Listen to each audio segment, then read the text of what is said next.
Hey friends, if you wish to insert GIFs into emails using new Outlook on Windows, then please watch this video. I will guide you through the process. Click on New Mail. Okay.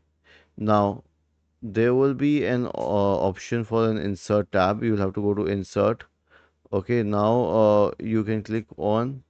Let's add some details here first of all. Okay. Test, test. Okay. Now we go to insert and then we can click on insert pictures and then you can select the GIF and add it. That's how you can add a GIF to an email. Was this helpful? If yes, then please subscribe to the channel.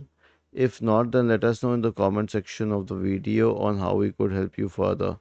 Thank you for watching this video and have a nice day.